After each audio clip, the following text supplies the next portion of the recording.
नमस्कार प्रणाम स्वागत है सब जनता काज कार्यक्रम खो तलाश हम बनी अजय यादव वियोगी देख रहा बनी गड़ी में टीवी आज बनी सन विशेष करके मध्य प्रदेश के उत्कृष्ट पालिका पचरौता नगर पालिका में शिक्षा स्वास्थ्य कृषि मेन पूर्वाधार बा यहाँ के पचरौता नगर पालिका के, लेकिन शिक्षा के बात उठा दिल बनी, कृषि के बात उठा बनी। आज बनी सन विशेष करके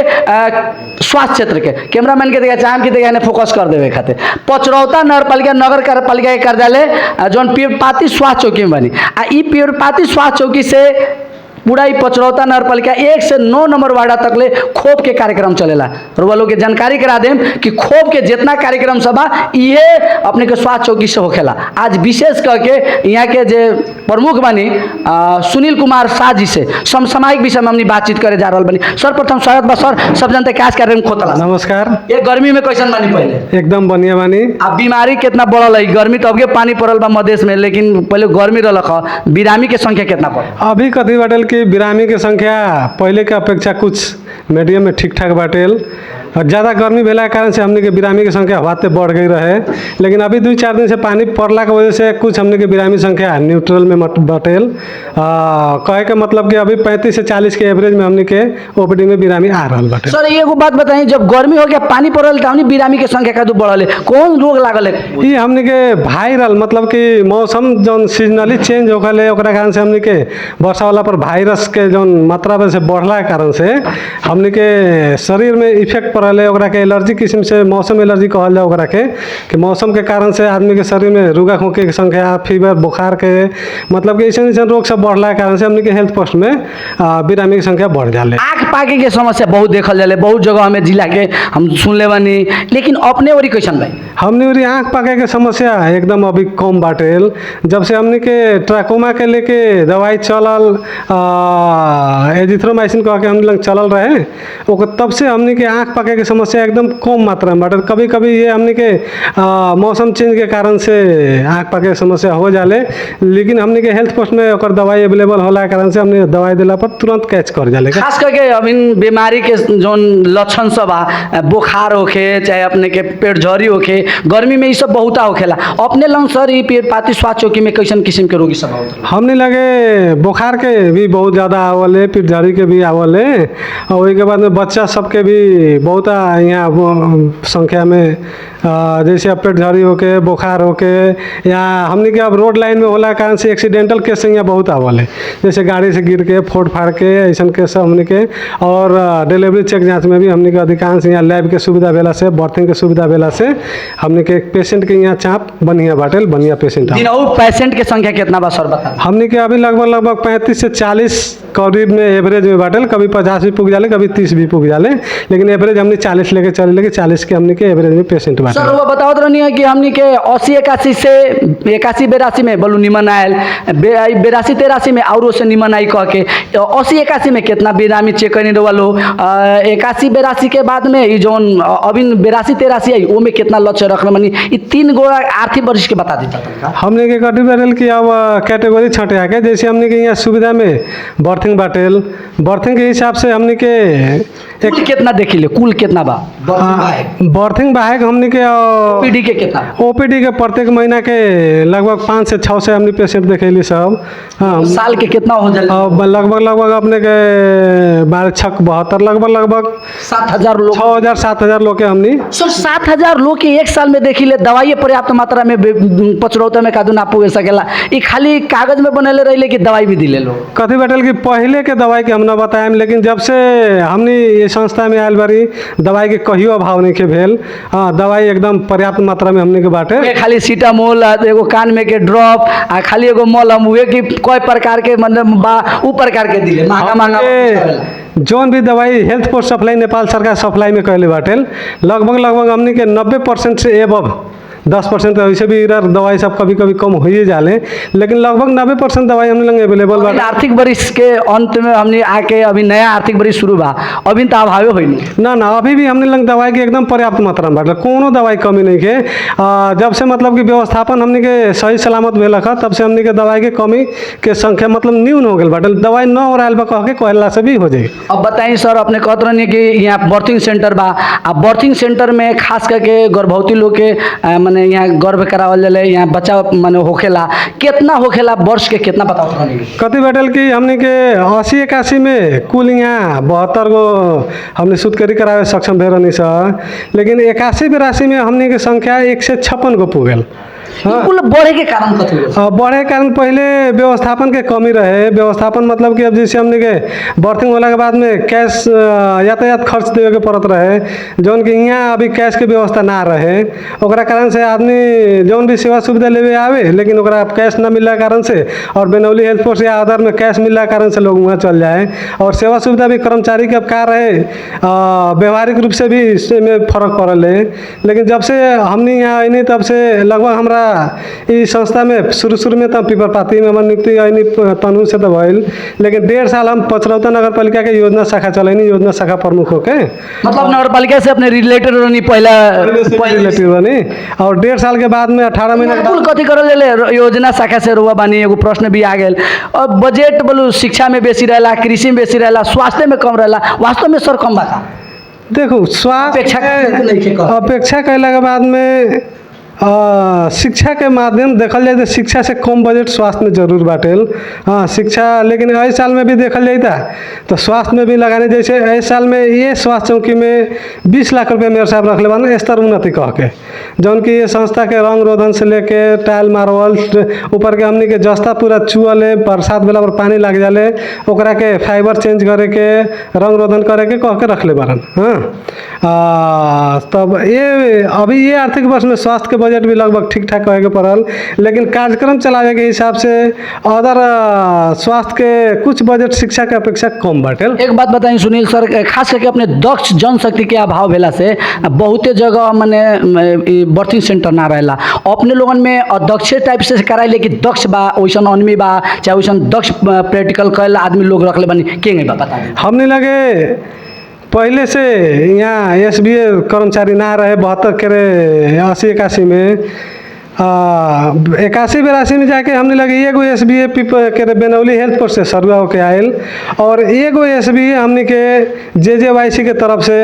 मंजू चौधरी कह के हमने के SBA के तालीम ये साल में ले बारीन, और एगो SBA और प्लस 2 गो नॉन SBA कह के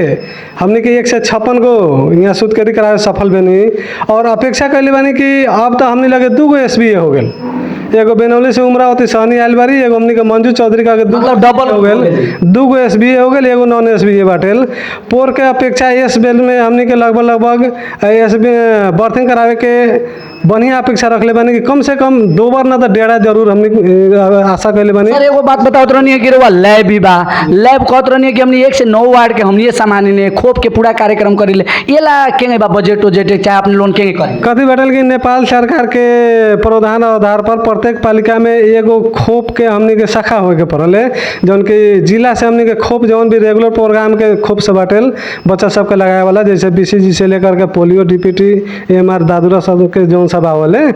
उ सब के हमने के स्टॉकेज सेंटर बुझू के एकरा के डिस्ट्रीब्यूट सेंटर एकरा कहल जाले, सब सेंटर कहल जाले, कि कलिया से जौन जिला से हमने के वैक्सीन आवल हुआ के पीपर पाती में होल्ड होई, और वैक्सीन यहाँ से हमने के पूरा पालिका में वितरण करेले सब। यहाँ हमने के फ्रिज, LIR और उसके बाद में रेफ्रिजरेटर बाटेल जहाँ हमने आइस पैक भी जमाइले,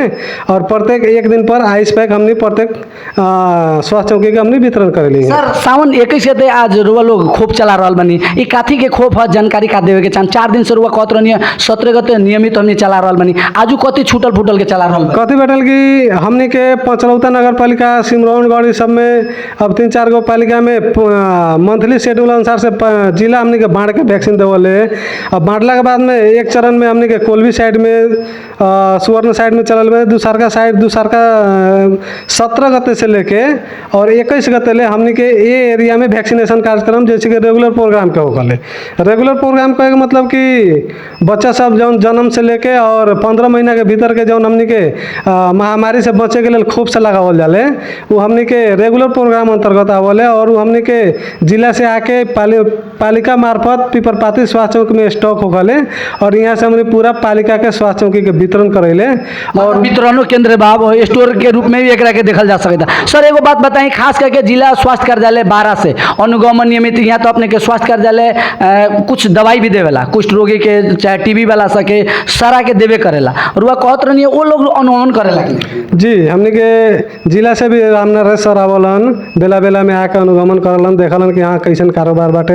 यहाँ के वैक्सीन के भी हमने के जिला से भी और प्रदेश से भी अनुगमन आवत रहेला, वैक्सीन के का बा, खोप की स्थिति का बा, खोप सही सलामत से मतलब कि टेम्परेचर मेंटेनेंस बा कि न बा, वो सब देखत रहेला लोग। हाँ सर एगो बात बताइए अंत में, ई मध्य प्रदेश सरकार के बड़का रूप में स्वास्थ्य बीमा के लेवल गेल बा, पचरौता नगर पालिका में केंगे या कवना ढंग से चल रहा है? पचरौता नगर पालिका में स्वास्थ्य बीमा कह के एगो बीमा बोर्ड के जो निर्णय बाटेल वो आधार पर प्रत्येक वार्ड में एगो स्वास्थ्य बीमा स्वयंसेवक चयन करे के रहे, जौन की पालिका प्रत्येक वार्ड में चयन कर चुकल बाटेल। के बा अभी यहाँ खास करके पचरौता पालिका के पचरौता नगर पालिका के 1 नंबर वार्ड में छोटे बाबू शाह कह के एगो हमनी के बीमा स्वयंसेवक बारन पीपर पाती के, और उनका माध्यम से हमनी के बीमा होखले। और बीमा के ए साल में मेयर साहब के लक्ष्य बाटेल कि हमनी के पचरौता नगर पालिका के मेयर जलंधर सिंह जी के लक्ष्य बाटेल कि प्रत्येक व्यक्ति के बीमा होए के पड़ल। वो हमनी के नगर सभा में घोषणा कैले बारन कि प्रत्येक नागरिक के बीमा करे के हिसाब से आधा पैसा पालिका लगाई और आधा पैसा व्यक्ति के ला के प्रत्येक व्यक्ति के बीमा होए के पड़ल। ये आर्थिक वर्ष में प्रत्येक व्यक्ति के बीमा पालिका के सहयोग से और प्लस व्यक्ति के लगाने में संभव होए के आशा कैले बानी। हमने सर कितना जने बानी अंत में बानी सन, हमनी कितना जने अपने ई स्वास्थ्य चौकी पे और बाती स्वास्थ्य चौकी में बानी लोगन केंगे चल रहा बा काम से? ई पीपर पाती स्वास्थ्य चौकी में हमने कुल कार्यालय सहयोगी स्वीपर लैब के कर्मचारी मिला के 10 जने बानी सर, जौन में हमने के नर्सिंग समूह के 3 गो और पैरामेडिक्स में 3 गो पुगे वाला क्षमता बाकी ना सर? एकदम पुगता हमने के लोन जोन सेवा दे रहल बानी उमे पुगे वाला क्षमता बाकी पालिका से कुछ और दरबंदी दीता अच्छा? हमने के थाई दरबंदी में यहाँ जहाँ 4 कोई बानी, जौन में एगो नर्सिंग समूह के 3 गो पैरामेडिक्स में बानी, बाकी हमने के एगो अहे बा 2 गो अनमी करार के बाटेल, एगो लैब के भाई भी करार के बाटेल, कार्यालय सहयोगी स्वीपर भी करार के बाटेल। का मतलब हमने लोन के पर्याप्त बा? हमने के अभी ई संस्था चलावेला कर्मचारी पर्याप्त बाटेल। अंत में बता दी सर, पचरौता नगर पालिका अपने के का देवे के माने का यहाँ जरूरी बा? अपने कह दी कोई आगे कहनी कि 20 लाख रुपया मेयर साहब छुटा दिल बाड़न, वो से कुछ काम करल जाए। अंत में अभी तत्काल कथी जरूरी बा अंत में? कथी पचरौता नगर पालिका से अभी एगो अपेक्षा बाटेल कि हमने के संस्था का गाड़ी जो गढ़ा बाटेल वो कंपाउंड करके ओकरा के अगर मरम्मत बढ़ा जाता तो हमने सौंदर्यकरण में वृक्षारोपण करे सन, ओकरा के गेट लाग जाए, सुरक्षित रही, एगो ट्रस्ट बन जाए। अब साथी सबके बाइक साइक रखेला समस्या बाटेल, अब 4 लाख के भी ऊपर पड़ेला तो बाइक रखे के बहुत समस्या। हाँ अंत में सर एगो बताइए, श्रम शोषण करी ले कि ना? कितना लोग के ओटी में जैसे बर्थिंग सेंटर में ओटी के पैसा ना मिलेला, चाहे वो के अपने कार्यालय प्रमुख बनिया तो कुछ ना देवल जाला, बड़ी सतावल जाला, अपने वही करे लेके के करे? उ तो कर्मचारी लोग से अपने के पूछला से हो जाए। एगो तो कार्यालय प्रमुख हमने से कर्मचारी के जौन भी सेवा सुविधा बाटेल, अब रात में खटो हुई तो हम पैसा देते नहीं कि श्रम शोषण करे के बहुत जगह हम सुनले बनी बर्थिंग चले वाला जगह। नाइट में कर्मचारी खटला के वजह से हमने के प्रत्येक केस बराबर 100 रुपया वो लोग के खाजा भाता में छुटिया दिल बानी, और प्रत्येक केस बराबर वो लोग के 300 रुपया। अब प्रोत्साहन कितना करेले? 156 गो करेला वे लोग करेले बा, रुआ कितना के सम्मान उमान इज्जत कितना कर दिले? ओकरा लेल हमने कर्मचारी के अपना तरफ से जौन भी हो सकल है प्रोत्साहन के रूप में वो लोग के कोनो ऐसी समस्या ना हो या तकलीफ ना हो, हर चीज़ से हमने यथासंभव वो लोग के मतलब कि खुश रखे के, कर्मचारी के खुश रखे के कोशिश करेले, और ओकरा हमने कितना पुगे सकले ओकरा लेल तक कर्मचारी लोग से भी अपने के पूछला करे के हो। सर सुनील सर अंत में का कहे के चाहे हमने के गरीमाई टीवी मार्फत देखे बड़ा सब लोग के का कहे के चाहे? अब गरीमाई के टीवी मार्फत हमने यही कहे के चाहें कि पीपरपाती स्वास्थ्य चौकी में अभी तक ले हमने जौन सेवा सुविधा दे जा रहा बारी एकरा के और एक किस्म से हमने के बढ़ा के सेवा सुविधा दे हम, और दिन रात हमने के यहाँ बर्थिंग स्टाफ लोग लागल बाटे 24 घंटे सेवा दे रहा बानी, और हर सेवा सुविधा 1 रुपया के भी बाहर से दवाई ना आके पूरा यहाँ के व्यवस्थापन से पूरा सुविधा हो रहा बा। प्लस एम्बुलेंस हमने के फ्री बाटेल, कहीं से भी फोन आए लगे पालिका भर में हाँ भाई एम्बुलेंस बिशुनपुर में रहले, और फोन अपने के तो नहीं दिखाई ना बा एम्बुलेंस के हमने ड्राइवर के खाली नंबर हुई अपने के पॉकेट में। हाँ ड्राइवर के नंबर बा, गाड़ी नहीं है हमने के फोन कर दिले, गाड़ी पेशेंट लेके गाड़ी देखे के नहीं मिले ना मिला ले बा व्यवस्थापन करी। जी हमने के फोन करे हमने तुरंत गाड़ी लेके चला बोले, और जहाँ पठावे कोई पेशेंट अपने पठा दे, 1 रुपया भी ना लागले ओकरा बीरगंज कहीं जाओ, कलिया बीरगंज कहीं जाओ, ओकरा लोग के सिफारिश रहे जी ना केहू आम व्यक्ति भी फोन कैला पर गाड़ी चल जाले और पेशेंट लेके चला। बहुत शिकायत हो गया कि बा अपने के स्वास्थ्य में नानू कोनो गड़बड़ स्वास्थ्य में कोनो ऐसन हमरा देखला से तो समस्या नहीं है काहे कि लोग करी तो कमेंट करी कि ना कहीं सुनील सर झूठो तो ना बोले तरन कह के अंत में कहे लगी तो वैसन ना ना ना ना वैसन कोनो बात नहीं के ई स्वास्थ्य चौकी के लेल हमने के जितना भी चाहे हर सामग्री पर्याप्त बाटल और बढ़िया से हमने चला रहल बानी कह के लगभग ई पालिका में उत्कृष्ट स्वास्थ्य चौकी के रूप में हमने एकरा के स्थापना करे के कोशिश कैले बानी देश प्रदेश के उत्कृष्ट हम कहले आपने उत्कृष्ट पालिका के ई स्वास्थ्य चौकी चौकी के भी हमने उत्कृष्ट करे के प्रयास में बानी और उत्कृष्ट संयोजक जे बनी है स्वास्थ्य संयोजक अपने के सुरेंद्र शाह जी वहाँ के भी कबो कबो अनुगमन करते रहे जी जी एकदम सुरेंद्र शाह जी के पूरा भरपूर सहयोग रहे हमने के मेयर साहब के भी बेला बेला में अनुगमन रहे संस्था में देखला से और ऐसा कोनो कंप्लेन इस संस्था पर नहीं है और हमने चाहिए कि विगत में भी ना हो विगत में कोनो ऐसा कंप्लेन ना हो समिति बनल बा अंत में सर समिति दिखाई दे रहा बा वार्ड अध्यक्ष विनय कुमार सिंह जी के उ लोग भी अनुगमन जी जी हमने के प्रत्येक महीना के हमने के 32 गते यहाँ व्यवस्थापन समिति के मीटिंग रखेले ई लोग आवल लोग हर महीना हमने के स्वास्थ्य के प्रगति से लेके कमी कमजोरी तक ले उनका सामने हमने रखेले कि एकरा के सुधारे के लिए जैसे वार्ड से कहियो बजट बाकी ना अभी 3 साल उनको भी दिल तो उनको मन को एको को मने मसलंदो में रखले बानी कि ना वार्ड से कथी बाकी अभी तक ले मसलंद में हल्का पालिका से बजट न रखा वार्ड में ओकरा कारण से ये साल में बजट पालिका से गेल बाटेल और मुखिया जी हमरा से कहलन कि अपने के स्वास्थ्य चौकी में काथी चाहिए हमने के ओर से कथी के अपने के अपेक्षा कैले बानी कहीं कमी कमजोरी हमने पूरा करम वार्ड से कह के हमने कहले बारन और हमने भी उनकरा के सलाह वार्ड में वार्ड नंबर 1 में भी कुछ सहयोग करेला जी जी एकदम तैयार है अंत में सर बहुत बहुत धन्यवाद देवे के चाहूँ कुछ कह दिए अंत में हल्का अंत में अब इस संस्था के और ई वार्ड के नगरवासी के ओर से मतलब हमने कहम कि यहाँ जितना भी हमने सेवा सुविधा दे रहा बानी आके भरपूर सेवा सुविधा ली और बर्थिंग के भी हमने एकदम बढ़िया से एक्टिव करके रखले बानी तैयारी करके रखले बानी स्टाफ सब 24 घंटा रखे नहीं कोनो ऐसा शिकायत ना हुई कह के ये हमने गरीमाई टीवी मार्फत संदेश देवे के जानकारी करावे के चाहता नहीं और हमने के एगो और छोट बात कथी कहे के चाहेम कि हमने के पीपर पाती के वार्ड नंबर 1 के चेक जांच करम जैसे गर्भवती चेक जांच करम में हमने के लोग पैक जैसे अब 3 महीना बाद में चेक करावे लोग आवले ओकरा कारण से हमने शेड्यूल अंतर्गत में चेक ना कर सकता नहीं और ये टीवी के मार्फत हम एक कथी कहे चाहेम कि जितना घर में यदि गर्भवती लोग होता वो घर में तो जानकारी 3 महीना भीतर में हो जाले वो लोग के यथासंभव 3 महीना भीतर में स्वास्थ्य चौकी में चेक जाँच करावे के लेल पठा देवल जाए ये एगो हम आग्रह करता नहीं यहाँ के 1 नंबर के जनता और पूरा पचरौता नगर पालिका के भी मतलब गर्भवती लोग से वो घर परिवार के गार्जियन लोग से अपेक्षा करता नहीं कि 3 महीना भीतर में गर्भ जांच करावे के लिए संस्था में पठाएम तो हमने के जौन प्रत्येक गर्भ पीरियड में 8 बजे चेक जांच करे के प्रावधान बाटेल वो हमने सही सलामत कर सकता नहीं और प्रोटोकॉल में ले जा सकता नहीं कह के अपेक्षा करत गरिमा टीवी मार्फत ये संदेश देवे के चाहेम इतनी बात व्यवस्था के बावजूद जो समय दिली सर बहुत बहुत धन्यवाद धन्यवाद अपने के भी और आके हमने के इस संस्था के कुछ उजागर कैनी कुछ अगर समस्या सुननी और इस संस्था के बारे में कुछ बताइनी ओकरा लेल बहुत बहुत धन्यवाद बा अपने के भी और गरिमा टीवी के भी बहुत बहुत धन्यवाद धन्यवाद आज रनी हमने के पचरौता नगर पालिका के उत्कृष्ट स्वास्थ्य चौकी बनाए में लागल बनी हमने के सुनील कुमार शाह जी अब इतना देर हमरा के कैमरा पर्सन में साथ देनी कैमरा पर्सन के बहुत बहुत धन्यवाद देवे के देत हम प्रस्तुता अजय यादव योगी विदा एग्जाम नमस्कार प्रणाम जय गरिमा जय राष्ट्र जय धन।